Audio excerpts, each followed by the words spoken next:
Hello and welcome to Teacher Inspiration Station. So today's video, I actually wasn't planning on filming a video today, but I thought, you know what, let me turn on my camera and let my people know about how in-person teaching has been going. If you don't know, I am teaching in person, and also what plans I have for tomorrow. So it's kind of like a update slash plan with me. Not really a plan with me because I already planned, but just sharing with you what I'm doing and the different changes that we now have to deal with. So yes, I'm doing in person. The way our district is doing it is some parents have the option of sending their kids back to school, and some parents have the option of keeping their kids at home and doing virtual school. Some teachers at my school had to get moved to do virtual teaching because we do not have as many students enrolled in school. I am in school in person and I am teaching grade 1. I'm glad that I have an assignment that I know, and I'm glad that I'm in a school that I'm familiar with, because it could have gone where I was teaching in a different school, or it could have been I was teaching in a grade that I don't have experience with. It could have been that I'm teaching virtually, which I would have been okay with teaching virtually, but then I had to figure out what to do with my son, and it would have been a thing. So I'm happy to be back at school. I just want us to all be safe. Don't want this COVID situation. Nobody wants this COVID situation to come into their lives or their family or their friends or their loved ones. But I just hope and pray that things go smoothly and that we don't have any problems. That, I think, is what everybody hopes and prays for right now. But anyway, school is very, very different. The kids have to stay in their spots. They have to be separated. I have 20 kids in my class. It's very tight in my room, but I do have the kids socially distanced and minimal singing. So my whole program is singing, movements and music. We're always singing, we're always doing something, but I have to keep that to a minimum. So even as something as simple as in the morning, we do our good morning song with the actions and everything. We sing It's a Beautiful Day. I encourage the kids to just do the actions and don't worry so much about singing, because of the droplets and the, you know, all that. And also too, like movement, like we do a lot of, like the cha-cha slide, for example, is one that we do all the time. I've done that for years with my class, but I've had to not do that because A, there's no space, and B, it's one of those songs that the kids get a lot of huffing and puffing, right? So you don't want too much air, even though they're wearing masks, they have to wear masks, but still I'm very conscious of that. So yeah, limit on music and movement, unless we're outside, so I can do that stuff outside. So that's been different. And but honestly, some things I like. So the whole supplies, like all the kids have their own supplies, their own bins. They have these little white bins that they put under their chairs, and I like that because I used to do community supplies, and it was always a thing. Like they'd always lose their erasers, they'd always fight about colors. That's our group's purple marker, and all of this is like everyone has their own stuff. So far I've only been in school for 3 days, but so far it's been fine. They use their stuff, they put it back. They use their crayon, they put it back in the bin. Like, and it's also been great for me to see like the kids who are really organized and follow instructions, like put everything back in your baggie, and then the kids who are just throwing things in their bin without organizing it. And it's a way for me to teach them like this has its place. And I've noticed improvements in just by talking to them once. I've noticed improvements in kids who used to just throw things in their bin, now putting it in its proper place and respecting their materials. So I think when school starts back up regularly again, that's something I'm gonna keep. You all have your own supplies. That's it. It's like I will not go back to community supplies. So anyways, on to planning. So I also have to be very like, the kids are in their spots a lot, but we do a lot of movement breaks and brain breaks. So they're not constantly sitting in their chairs listening to me talk.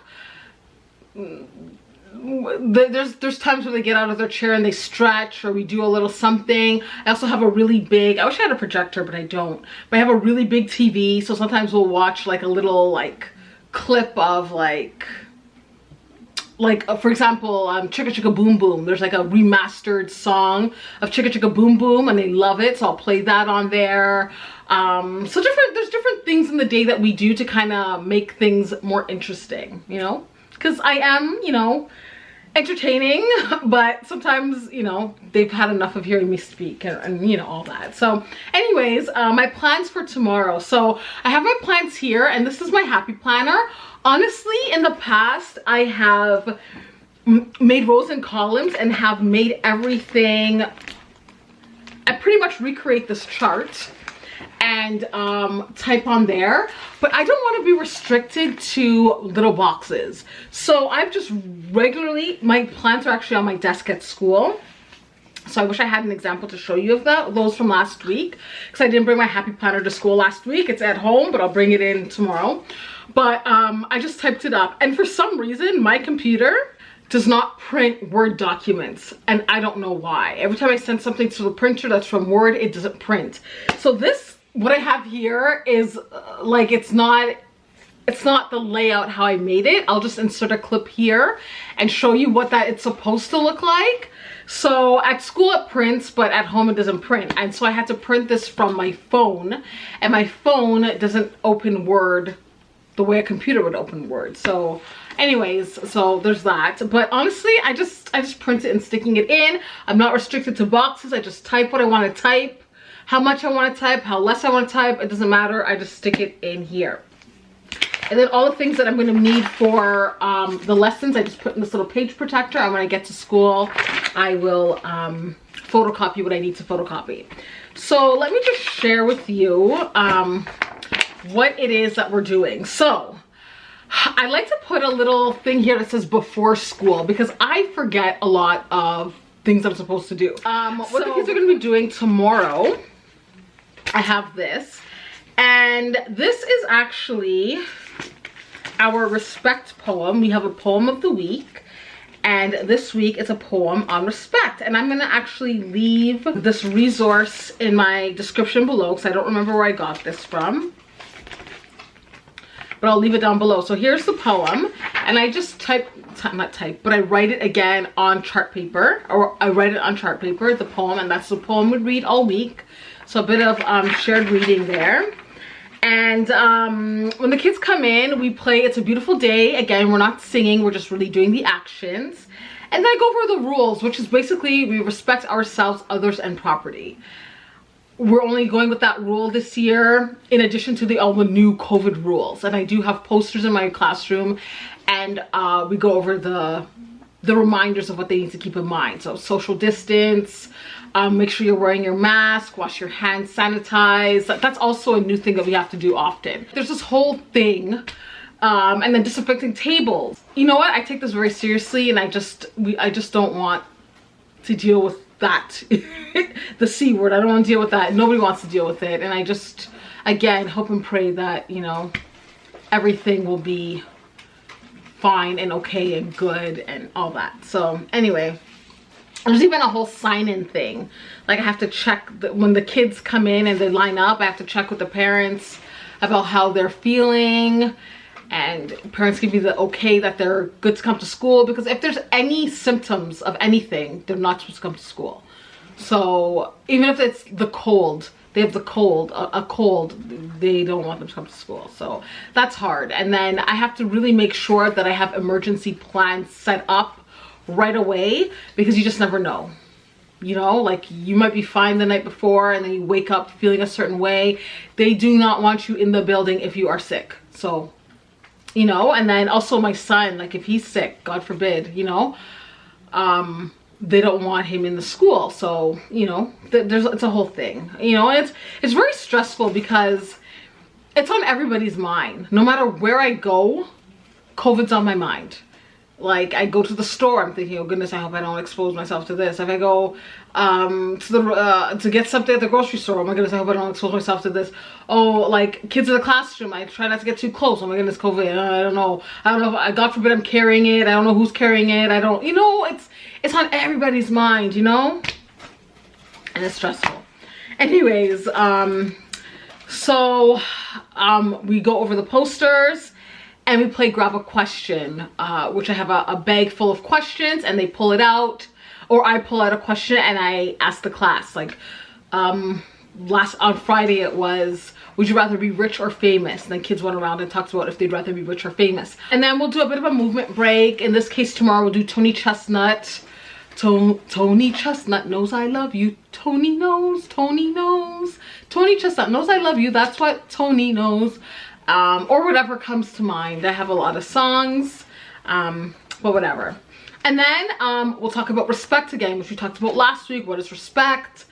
And I'll introduce them to the poem.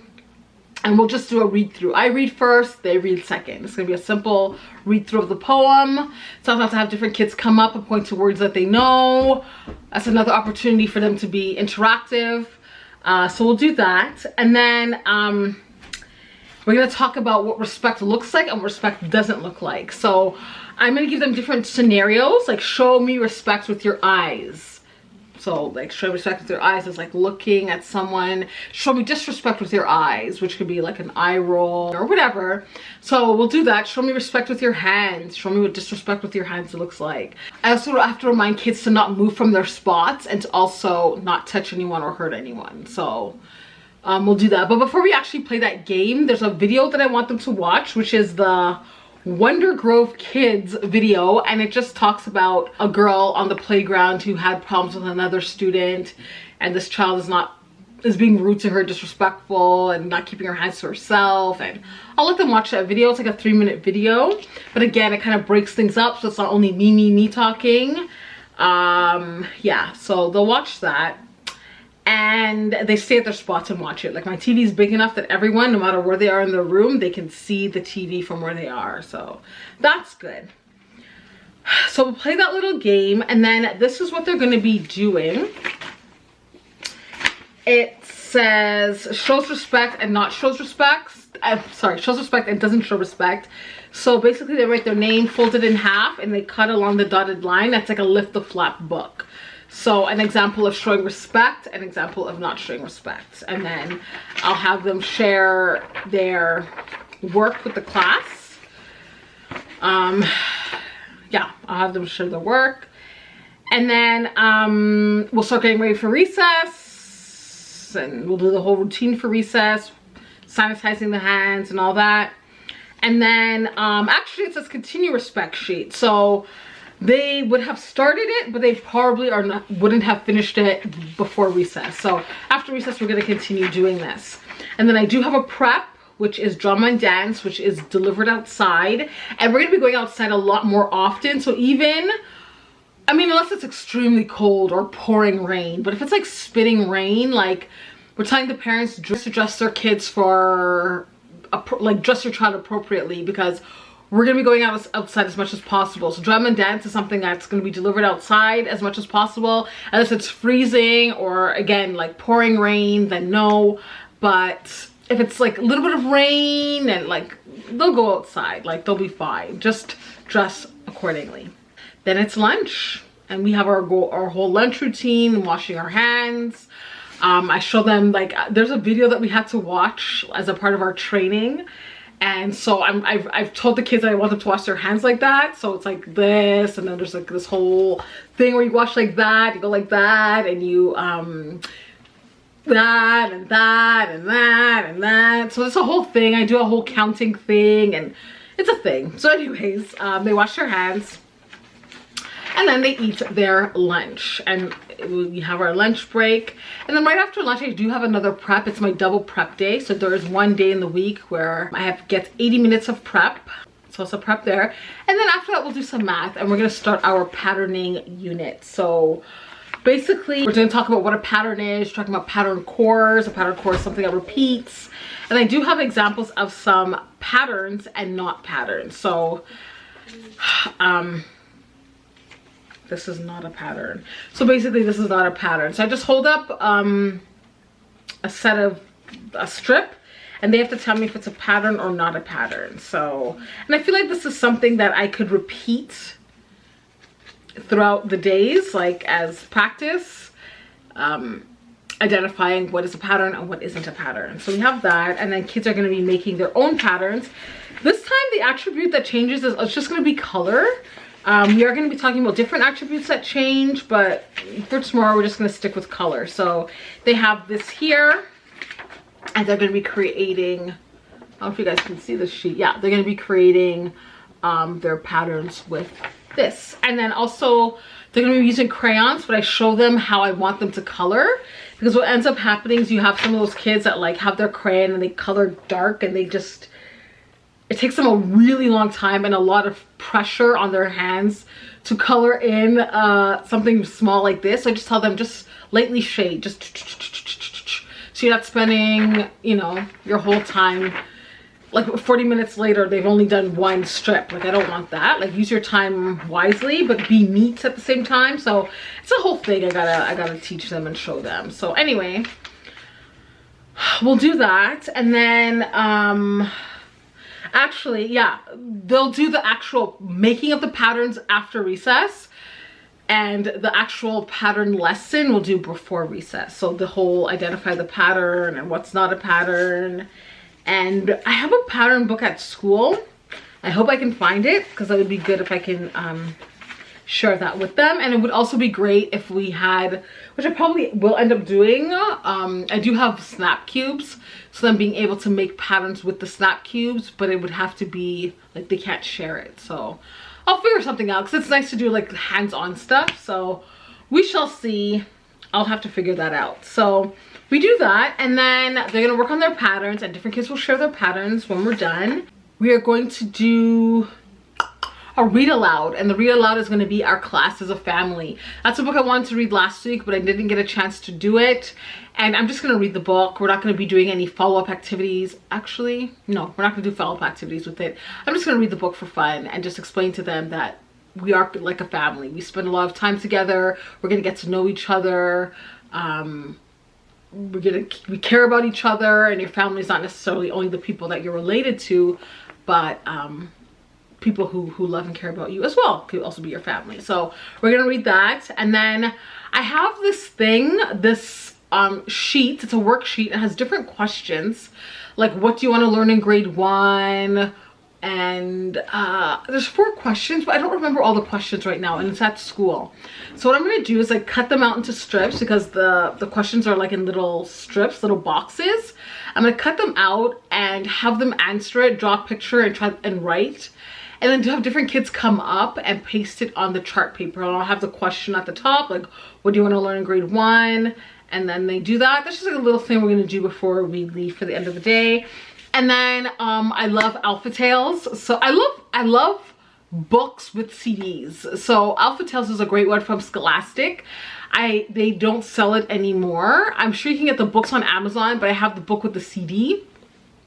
But you can also get the CDs on YouTube. So people posted it, which is great. I just play it off of YouTube because the CDs that I have are scratched up. But if I can buy it again, I would buy it again. Alpha Tales, it's fantastic, fantastic. So I'm gonna do Alpha Tales E and The Enormous Elephant Show, and yeah, they really like that. And then it'll be time to go home, and we'll do our whole home routine thing that we do. And that is it. So that is gonna be our day. So honestly, one day at a time. That is my motto this year. Because I know for me, when we were told that, like, we didn't know what we were teaching. We were told that, like, it could change. Whatever you were assigned in June could change, right? And you may not be in the school that you're teaching in now. You may have to be redeployed to another school. You may, yeah, have a different grade. And then, or you may teach virtually. But if you're teaching virtually, you might not be teaching from home. You might have to be teaching on another site, like a site, like it was just a whole thing. And then my mind was just like, oh my goodness, what if I'm teaching grade 6 online in some building that's like, you know, far away from me? And you just kind of go to worst case scenario a lot of times. And I said, you know what, like I had to stop myself and say, one day at a time. If that is the situation that you're dealt with, like where you have to teach in some far off place, you're teaching grade 6 in some far off place, cross that bridge when you get there, if that's what you know is going to happen. So I just had to stop myself from thinking what if, and just say, you know what, one day at a time. So I learned, okay, I'm actually gonna be staying at my school. Great, one day at a time. Let's see what grade I'm gonna be getting. Okay, I'm getting my grade 1 again. Great, one day at a time. Every day, one day at a time. Yeah, so that's what we're doing, especially and where I am, the cases are going up. Today it dipped down quite a bit, which is good, and I just hope it continues on that that level where it just stays low, because it is scary. Like when every day you're saying, oh, the numbers are getting a little higher, a little more, a little more. But again, just one day at a time, and just wear your mask, sanitize, disinfect, like take the necessary steps, and just hope and pray for the best. That's all we can do right now, and I just hope this COVID thing goes away soon. You know, this is very unique and challenging times we're living in right now, and yeah, it's yeah. Anyways, thank you so much for watching my video. I hope you enjoyed it. Thumb up my video if you liked it. Subscribe to my channel if you haven't already done so, and I'll see you all in my next video. Bye.